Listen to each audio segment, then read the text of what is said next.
Greetings, everybody. I'm driving between Presque Isle and Caribou, Maine right now, and I thought I would take a moment and talk about something I think is very important.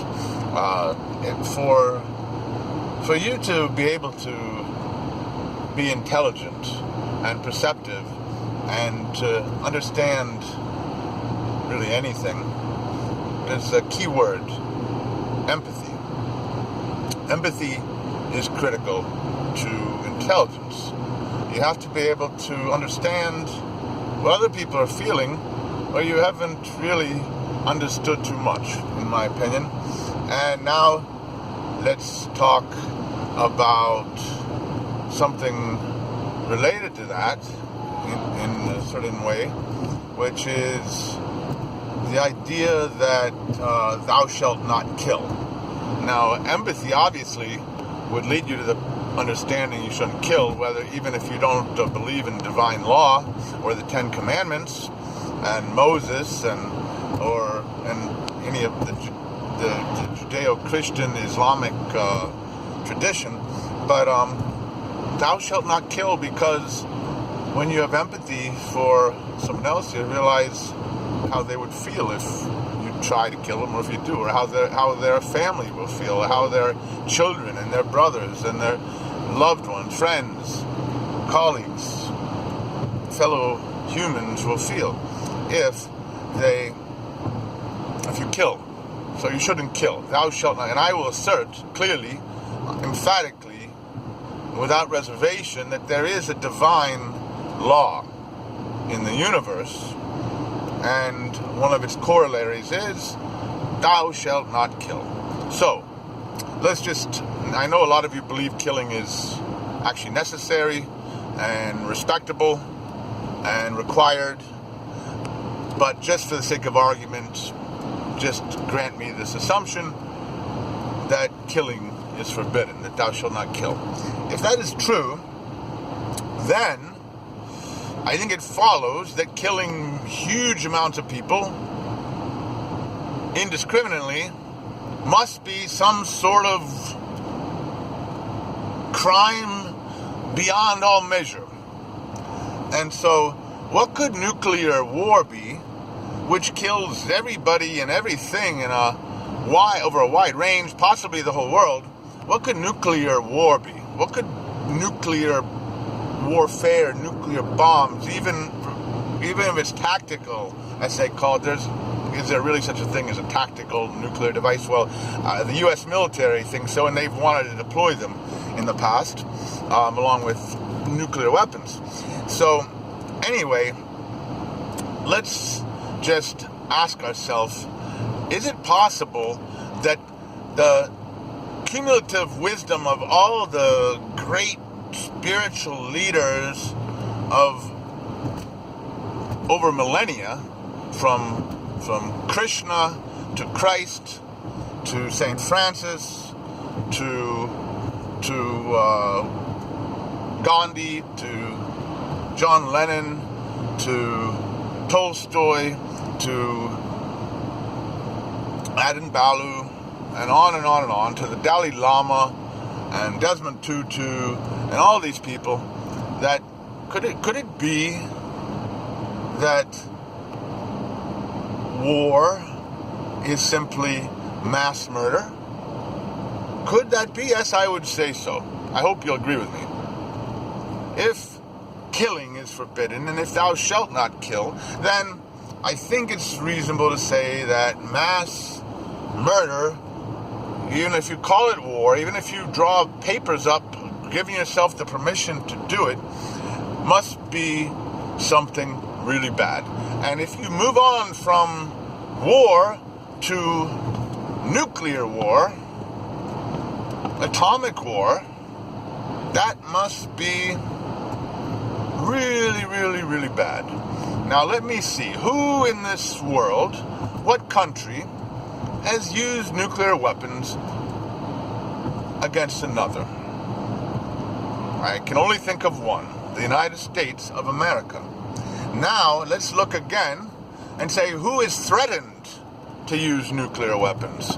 And who has plotted and connived and wished to use nuclear weapons? The U.S. military. It's not reported in the media too often, but in Vietnam, in North Korea, and so forth, nuclear weapons have often been considered and planned for. The United States wanted to bomb North Korea with nuclear weapons, but more recently, our beloved President Trump, has threatened to annihilate North Korea. Now, what does that mean, to annihilate North Korea? I suppose all those people are really evil to deserve annihilation. But in reality, we only have relationship, as far as we know, from what people talk about, with one dear leader over there in North Korea. So, are all the other North Koreans evil? Or we're just going to kill them incidentally to get at this one guy? And if they're all evil, how do we know that? Because who has decided that they all deserve to die? Because to annihilate a country and to kill millions of people is a vast crime against humanity, I would say. And I would like to know if anybody would dare to dispute that. And if you would, I would love to debate it. Publicly, on the record, on video. Who are all you killers out there anyway? It's easy to kill behind the mask of a flag and a uniform and all sorts of orders and paperwork, but killing is forbidden. And nuclear war is forbidden. It doesn't mean that we won't have a president who threatens it. But what I would like to know, and now the thing is, everybody is acting like North Korea is a threat because they want to have nuclear weapons. But who threatened who first with nuclear weapons? We, and not just that, who has killed the most people? We don't hear much about what the United States has done in North Korea. I'd like to go back to the original word, empathy. Empathy. How would we feel if we were North Korea? Why don't we ask that? It's a good question, isn't it? When you're getting ready to annihilate an entire people, an entire country, before you do so, shouldn't you just kind of consider, like, who are these people? And why is it that we're annihilating them? And why is it that we feel compelled to do this? I'd like to know why no Americans are out in the streets protesting against these public threats to commit crimes against humanity for the umpteenth time. Because North Korea was... You can argue about who was right and whether the communists were bad, but let's be clear here. When we were defending South Korea after World War II, we weren't defending them. We weren't helping the South Koreans. We were helping ourselves fight off something that we thought was a threat to us on the other side of the world, something that would interfere with our power. And the South Korean government was no Cinderella, no beautiful creature that we should love. The South Koreans were run by a military dictatorship, just like South Vietnam. And in general, the North Koreans are probably better at that time than the South Koreans were. The fact that we're able to load up South Korea and help them to develop a bunch of consumer products over the intervening time that they were able to do that themselves is a different issue. But let's just ask ourselves, what did we do to North Korea? General LeMay of the Strategic Air Command at the time in the 1950s said very clearly that we killed probably 20% of the North Korean population. And we dropped more bombs on North Korea than all of World War II combined. And we also flattened almost every building in North Korea, according to some of our own military experts. And then we were considering and we were seriously plotting and planning to bomb North Korea with nuclear weapons. And there were dummy runs made. You can go to tomdispatch.com. The only other person in the whole media that I found who, and that's not really the media, it's alternative media, at tomdispatch.com, is who actually talks about the actual reasons for why these things are going on and why people would be afraid of us. Why would they want nuclear weapons? Because we threatened them first with them. And because we nearly annihilated the country. We did annihilate the country and killed 1 in 5 people there back in the 50s because we didn't want communism. America wanted to be the power. That's basically, now who wouldn't be scared? Now, you say, well, but we're America, we're really good. But let's ask ourselves a question. How would we feel if North Korea was sitting over in Canada, and Canada had become their friend, and the North Koreans had killed 20% of our country? Also, we dropped 30,000 tons of napalm, burning incinerating people from the air on North Korea in a few years. Who knows how many women and children were burned alive by us, by our supporting the troops. So, I think North Korea does have a reason to be afraid of us. They have a reason. Look at the South. Look at our pathetic Southerners, Confederate Southerners, who still like to call the war against their infernal slave trading and slave system. They call it the war of northern aggression, or they like to call it something to do. They like to minimize it. But that's 100 years ago, and they still have their knickers in a bunch over it. But what about the North Koreans? It's only been 50, 60 years ago that we practically annihilated them. How do you think they look at us? How would we look at someone who did that to us? Empathy. Think about how they would feel. And we have nuclear weapons, and we've threatened before, and now we threaten again to annihilate them. Of course they're going to want to, and they didn't back down before, so they're not going to back down this time. And now this time they might have the ability to strike back. And I don't want to see America bomb, but just ask yourself this. How would it be if 1,000 tons of flaming Greek fire, napalm, poured out of the sky over say 1,000 tons over each of the 30 biggest American cities? Just imagine that. Pick out the 30 biggest cities in the United States and then drop 1,000 tons of flaming fire on each one of those. That's kind of what we did to North Korea because we dropped that much napalm. That's not counting all the other ordnance. Okay, so now we come up here to the present where everybody's quietly accepting that we should threaten and war and nuclear war and annihilating people again, when what we should be doing is some soul searching, and we should be saying, why are they afraid? Why do they hate us? Why do they think they need to protect themselves from us? Wouldn't anybody who had received that kind of treatment? I think so. I mean, how would we feel? Empathy. How would you feel if what we did to them, they'd done to us? And if they were located, it's not like we did it to Mexico or did it to some country next to us. We went all the way across the other side of the world into their backyard and to annihilate them.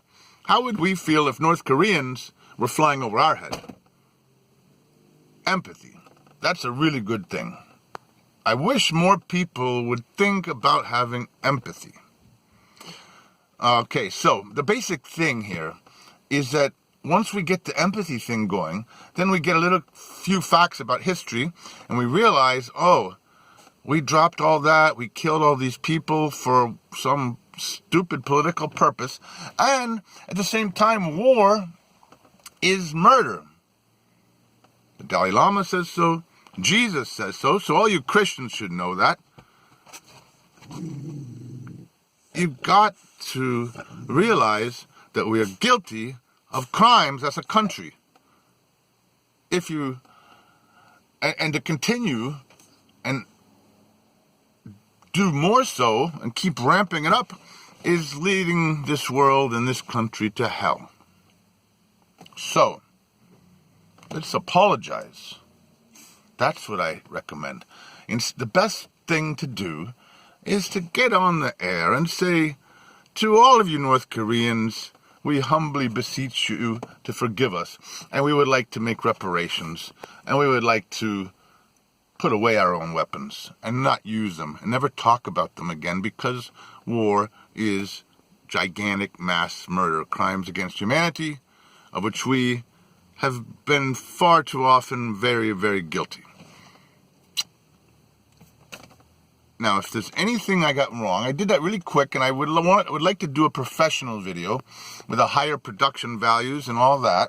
And I'd also maybe with an editor or with somebody to help me so I don't get too scary and put too much emotion or seem to be, too judgmental about all these horrific things that our country's done. But I needed to get it out fast because I realized how hopelessly lost most people are in coming to understand the true nature of this issue. And by the way, if you feel like, oh wow, what the heck is that? I didn't know anything about that and I don't understand. It's you live in a matrix in which propaganda is all around you. I did too. I used to be super patriotic, super militaristic, supported the troops. I took the naval entrance exam and was going to be a naval officer when the first Gulf War came. Yes. Although I failed the flying thing, and I really wanted to fly, and that's why I didn't go into the military, thank God. But, so the thing is, yeah, you got to go out of the box a little bit to find out this information, because they don't tell you. Nobody talks about it. Nobody wants to hear the truth because they'd rather dwell on fairy tales of their own innocence. The myth of American innocence, and America is exceptional only in the viciousness of what they do to other countries in juxtaposition to their own conception of being innocent and good. I mean, how could you incinerate 20% of a country and say, I'm really good? Anyway, I guess it's enough on that. Look into the North Korea history of what we've done and do it with empathy. Imagine yourself, and also, even if you don't have, think, are the North Koreans guilty? Then why should we kill them all? Anyway, I say war is murder. War is murder. Big, big murder. And there's no justification. Look up Adin Balu. Look up Tolstoy. Look up, go to TomDispatch.com. They've got the information there. It's out there if you look for it. But if you just want to be belligerent and kill people, well, have a nice trip to hell.